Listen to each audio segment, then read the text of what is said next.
Hello friends, welcome to the Chitra science hub.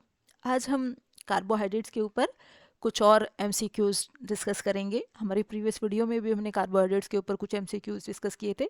आज हम कुछ और एमसीक्यूज डिस्कस करेंगे। First question, the reaction of glucose with NH2OH gives. Glucose का NH2OH के साथ रिएक्शन होता है तो क्या मिलता है हमें? ग्लूकोज ऑक्सीम की प्रोडक्ट मिलती है। तो इसका सही ऑप्शन है हमारा B. The D in D plus glucose represents its dextrorotatory behaviour. क्या जो हमारा डी है वो डी प्लस ग्लूकोज में वो क्या उसके डेक्स्ट्रोरोटेटरी बिहेवियर को शो कर रहा है? नहीं। जो ये हमारा डेक्स्ट्रोरोटेटरी को जो डिनोट करता है वो हम स्मॉल डी से डिनोट करते हैं। तो ये हमारी स्टेटमेंट गलत है। इसका सही ऑप्शन है B. Next, which of the following test does glucose gives. इसमें से ग्लूकोज कौन सा टेस्ट देता है? टॉलेंस टेस्ट देता है। तो इसका सही ऑप्शन है A. The alpha D glucose and beta D glucose isomers of glucose are known as. इन्हें हम क्या कहते हैं? इन्हें हम एनोमर्स कहते हैं, क्योंकि ये दोनों हमारे केवल C1 कार्बन एटम पे डिफर करते हैं और इस तरह के आइसोमर्स को हम एनोमर्स कहते हैं। तो इसका सही ऑप्शन है C, anomers. Next, the hydroxyl group at which carbon is involve in the ring formation in glucose. Ring formation में हमारा कौन सा कार्बन इन्वॉल्व होता है? हाइड्रोक्सिल ग्रुप कौन से कार्बन एटम का इन्वॉल्व होता है? C5 का इन्वॉल्व होता है। तो इसका सही आंसर है हमारा C. Next, when the OH group at anomeric carbon lies on the same side as that of OH group on the C3 carbon, it is known as। अब हमारा ये तो हो गया हमारा एनोमेरिक कार्बन और ये हो गया हमारा C3। तो यदि ये OH ग्रुप दोनों अपोजिट साइड होते हैं तब हमारा आइसोमर होता है अल्फा। और यदि ये दोनों हमारे एनोमेरिक कार्बन का OH ग्रुप और C3 का OH ग्रुप दोनों एक ही तरफ होते हैं तब होती है हमारी बीटा फॉर्म। तो उन्होंने कहा कि OH ग्रुप एनोमेरिक कार्बन पे और वो एनोमेरिक कार्बन का और C3 का कार्बन दोनों एक ही साइड है, तो ये हमारा होता है बीटा फॉर्म में। तो इसलिए इसका सही आंसर है हमारा B, B glucose. Next, identify the compound from the Haworth projection. इस हेवर्थ प्रोजेक्शन से हमें आइडेंटिफाई करना है ये कौन सा कंपाउंड है। तो अब इसमें जैसे कि हमने अभी डिस्कस किया था कि एनोमेरिक कार्बन और C3 के OH की पोजीशन देख लेते हैं। यदि वो एक साइड है तो बीटा है और दोनों अपोजिट साइड हैं तो अल्फा है। तो इसमें हमारे चूंकि अपोजिट साइड पे है तो इसका सही आंसर है A, alpha D glucopyranose. Next, glucose can exist in both a state chain and ring form. क्या दोनों फॉर्म में एग्जिस्ट कर सकता है? बिल्कुल सही है, दोनों फॉर्म में एग्जिस्ट कर सकता है। इसका सही आंसर है A. Next, which of the following is incorrect with respect to fructose. Fructose के रेस्पेक्ट में इनमें से कौन सी स्टेटमेंट हमारी गलत है? It is a ketohexose. हाँ, ये कीटोहेक्सोज होता है। It is present in honey, honey में प्रेजेंट होता है। ये हमारी स्वीटेस्ट शुगर होती है। Next, it has L configuration. नहीं, क्योंकि नेचर में जनरली जितनी शुगर्स हैं वो डी फॉर्म में पाई जाती है हमारी। तो ये हमारी गलत स्टेटमेंट है। और तो इसका जो सही ऑप्शन है दैट इज सी, ये एल कॉन्फिग्रेशन में नहीं डी कॉन्फिग्रेशन में होता है आपका। Next, which is the correct name of the following compound. इसका सही नाम क्या है? ये जो हमारा स्ट्रक्चर है ये हमारा डी माइनस फ्रक्टोज का है। तो इसका सही आंसर है बी।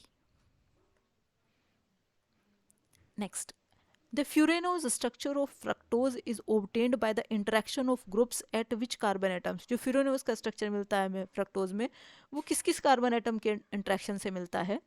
तो ये हमें मिलता है C2 और C5 के इंटरेक्शन से। तो जो इसका सही ऑप्शन है वो सी है। जो फ्रक्टोफ्रेनोज स्ट्रक्चर होता है वो हमें किन दो कार्बन एटम के इंटरेक्शन से मिलता है? C2 कार्बन का से और C5 के OH के इंटरेक्शन से। तो इसका सही ऑप्शन है हमारा C. Fructose exist as both pyranose and furanose form. दोनों फॉर्म में एग्जिस्ट करता है। यस, वो दोनों फॉर्म में एग्जिस्ट करता है। इन फ्री स्टेट में जो है डी फ्रक्टोज जो है वो 6 मेंबर्ड रिंग फ्रक्टोपायरेनोज के फॉर्म में होता है और कंबाइंड स्टेट में जो है वो हमारी फ्यूरेनोज फॉर्म में होता है। जो फ्यूरेनोज फॉर्म है वो 5 मेंबर्ड है और जो हमारी ये जो पायरेनोज है ये हमारी 6 मेंबर्ड है। तो ये दोनों फॉर्म में एग्जिस्ट करता है फ्रक्टोज का मॉलिक्यूल। तो इसका सही आंसर है A. Next, identify the compound from the Haworth projection. इससे हमें बताना है कि ये हमारा किस चीज़ का स्ट्रक्चर है। ये ग्लूकोपायरानोज के हमारे जो है ये किसका स्ट्रक्चर है हमारा? तो ये जो हमारा स्ट्रक्चर है इसका सही आंसर है डी। ये है हमारा बीटा डी फ्रक्टोपायरानोज। तो जो ये हमारा जो बीटा डी फ्रक्टोपायरानोज का स्ट्रक्चर ये होता है। तो इसमें हम इसमें क्या देखते हैं कि जो हमारा C2 जो C2 कीटो ग्रुप और C6OH ग्रुप हमारे इन्वॉल्व होते हैं इसमें साइक्लाइजेशन के रिएक्शन में। तो जो हमारे अल्फा और बीटा फॉर्म्स हैं वो हमारे स्ट्रक्चर में कैसे वेरी करते हैं, arrangement of CH2OH and OH group around the C2। मतलब इस पहले वाले हमारे जो है इस जो हमारे CH ग्रुप, हमें इसमें कौन कौन से हम जो है C2 और C3 को देखेंगे। तो हमारा C1 ये हो गया, C2 और C3 में हम देखेंगे कि OH की पोजीशन हमारी किस तरफ की है। यदि OH जो है हमारा सेम साइड है तो यदि हमारी सेम साइड है तो हमारा कैसे हो गया, हमारा ये अल्फा फॉर्म में हो गया। और यदि आपका डिफरेंट साइड होगा तो तब हमारा क्या हो जाएगा, ये हमारा बीटा फॉर्म में हो जाएगा। अब यदि हम ये देखें अल्फा वाले फॉर्म में ये OH ये भी इस तरफ है और ये भी इस तरफ है, तो ये हमारी अल्फा फॉर्म हो गई। अब यदि हम इस वाले में देखें तो ये हमारे OH दोनों ओपोजिट साइड हो गए, तो ये हमारी हो गई बीटा फॉर्म। तो जो हमारा ये स्ट्रक्चर है ये भी हमारा इसकी जैसा ही है। तो ये हमारा जो स्ट्रक्चर है ये किसका है, बीटा डी फ्रक्टोपायरानोज का है। Next, a solution having equal amount of D glucose and D fructose is called, उसे हम क्या कहते हैं, इनवर्ट शुगर कहते हैं। डी ग्लूकोज और डी फ्रक्टोज का हमारा इक्विमोलर अमाउंट होता है। तो जो यदि सुक्रोज को हम वाटर के साथ हीट करें तो हमें ग्लूकोज और जो है फ्रक्टोज का मिक्सचर मिलता है। तो ये हमारा क्या है, इनवर्ट शुगर का सॉल्यूशन है। इट मीन हमारा तो सही ऑप्शन है A. Fructose is commonly known as, fructose को कॉमनली क्या कहते हैं हम, फ्रक्टोज को हम लेवोज कहते हैं। क्यों, क्योंकि उसके लेबोरेटरी बिहेवियर की वजह से, जैसे कि हम ग्लूकोज को डेक्सट्रोज कहते हैं, जो है उसके डेक्सट्रोरेटरी बिहेवियर की वजह से, इस वजह से फ्रक्टोज को हम लेवोलोज कहते हैं। तो इसका सही आंसर है B. Next 16, disaccharide on dash with dilute HCl yield two same और डिफरेंट मोनोसैकराइड्स। तो जो है किसकी हम डाइसैकराइड्स की क्या हाइड्रोलाइसिस से हमें मिलते हैं मोनोसैकराइड्स। तो इस प्रोसेस को हम हाइड्रोलाइसिस कहते हैं। तो इसका सही आंसर है B. Which of the following disaccharide on hydrolysis with invertase give two different monomers, जिसके कौन सा डाइसैकराइड है जिसके हाइड्रोलाइसिस से हमें दो डिफरेंट तरह के मोनोसैकराइड्स मिलते हैं। तो सही ऑप्शन है ए, सुक्रोज। क्योंकि सुक्रोज का जब हम हाइड्रोलाइसिस करते हैं तो ग्लूकोज और फ्रक्टोज मिलता है। तो इसका सही आंसर है A. Next, two monosaccharides are joined through a, दो मोनोसैकराइड किस तरह की लिंकेज से जुड़ते हैं, वो हमारी ग्लाइकोसिडिक लिंकेज से जुड़ते हैं। तो इसका सही आंसर है सी। Which of the following is false regarding the reaction of sucrose to give fructose and glucose? इनमें से जब हमारा सुक्रोज जो है ग्लूकोज और फ्रक्टोज देता है तो कौन सी स्टेटमेंट है जो इसमें से हमारी गलत है। फर्स्ट है it can takes place in the presence of enzyme sucrase, बिल्कुल सही है। Second, it results in the formation of glycosidic linkage, ये स्टेटमेंट गलत है। ग्लाइकोसिडिक बॉन्ड बनता नहीं, टूटता है जब वो सुक्रोज से फ्रक्टोज में आते हैं। तो इसकी जो है बी स्टेटमेंट गलत है। ये हाइड्रोलाइसिस रिएक्शन भी है, इन्वर्जन रिएक्शन भी है, लेकिन जो क्यों, क्योंकि इसे इन्वर्ट शुगर भी कहते हैं सुक्रोज को। तो इसका जो सही ऑप्शन है वो बी है, क्योंकि उसमें ग्लाइकोसिडिक बॉन्ड बनता नहीं, टूटता है। तो इसकी बी स्टेटमेंट हमारी गलत है। Next, sucrose is made of which of the following monosaccharide, कौन से मोनोसैकराइड से हमारा सुक्रोज बनता है, अल्फा डी ग्लूकोज और बीटा डी फ्रक्टोज से मिलके बनता है। तो इसका सही आंसर है हमारा B. Which of the following enzyme converts starch into maltose, starch को माल्टोज में कौन सा एंजाइम कन्वर्ट करता है, डाइस्टेज का एंजाइम जो है वो हमारा जो है स्टार्च को माल्टोज में कन्वर्ट करता है। तो सही ऑप्शन है इसका D. Next, which of the following is incorrect regarding maltose, maltose के रिगार्डिंग कौन सी इसमें से स्टेटमेंट गलत है। First, it consist of two glucopyranose units, बिल्कुल सही, दो ग्लूकोपायरानोज यूनिट्स होती हैं। It is a non reducing sugar, ये गलत है, ये हमारी रिड्यूसिंग शुगर होती है। बाकी ग्लाइकोसिडिक बॉन्ड भी होता है इसमें, डाइसैकराइड भी होता है। तो सभी स्टेटमेंट सही है, केवल सेकंड स्टेटमेंट गलत है, ये हमारी रिड्यूसिंग शुगर है, नॉन रिड्यूसिंग शुगर नहीं है। Next 23, which of the following is also known as beet sugar, किसे बीट शुगर भी कहते हैं, सुक्रोज, सुक्रोज को बीट शुगर भी कहते हैं। चूँकि जो है सुक्रोज जो है हमारी जो है वाइडली डिस्ट्रीब्यूटेड प्लांट है, जो पर्टिकुलरली जो है शुगर केन और शुगर बीट्स में मिलता है। तो इस वजह से जो है हम इसे शुगर बीट भी कहते हैं। तो सही ऑप्शन है इसका B, sucrose. Next, identify the saccharide from the Haworth projection, इससे हमें हवर्थ प्रोजेक्शन से बताना है ये हमारा किसका स्ट्रक्चर है, ये हमारा लैक्टोज का स्ट्रक्चर है।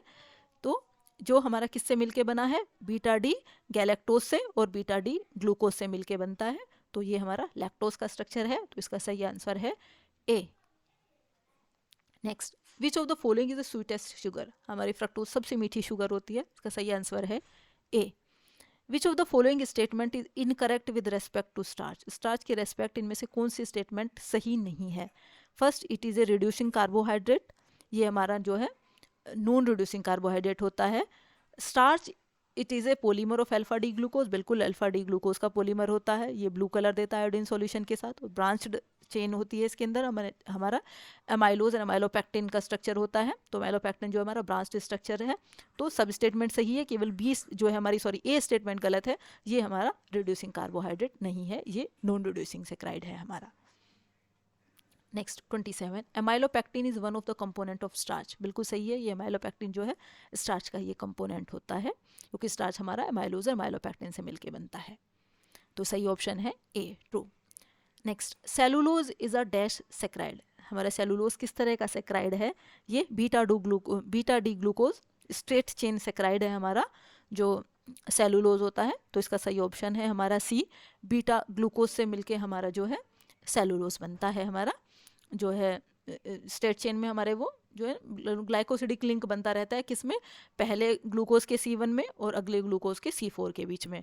तो इसमें ग्लूकोज का मोनोमर हमारा इन्वॉल्व होता है, तो ये हमारा किसका, बीटा ग्लूकोज का सेक्राइड होता है हमारा सेलुलोज। तो सही ऑप्शन है इसका C. Next, the general formula of polysaccharide, polysaccharide का जनरल फॉर्मूला होता है हमारा C6H10O5 होल N, तो इसका सही ऑप्शन है A. Next, the aldose sugar is, इनमें से कौन सी हमारी एल्डोज शुगर है, ग्लिसरोज, राइबोलोज, इराइथ्रोलोज, डाईहाइड्रोक्सी एसीटोन। तो ये हमारे बाकी सब के ए को छोड़ के बाकी सब के सब हमारे की जो है इनमें एल्डोज शुगर नहीं है, तो इसका सही ऑप्शन है A, glycerose. Next, a triose sugar is, इनमें से कौन सी ट्रायोज शुगर है, जो ग्लिसरोज जो है ये ट्रायोज शुगर होती है, तो सही ऑप्शन है ए।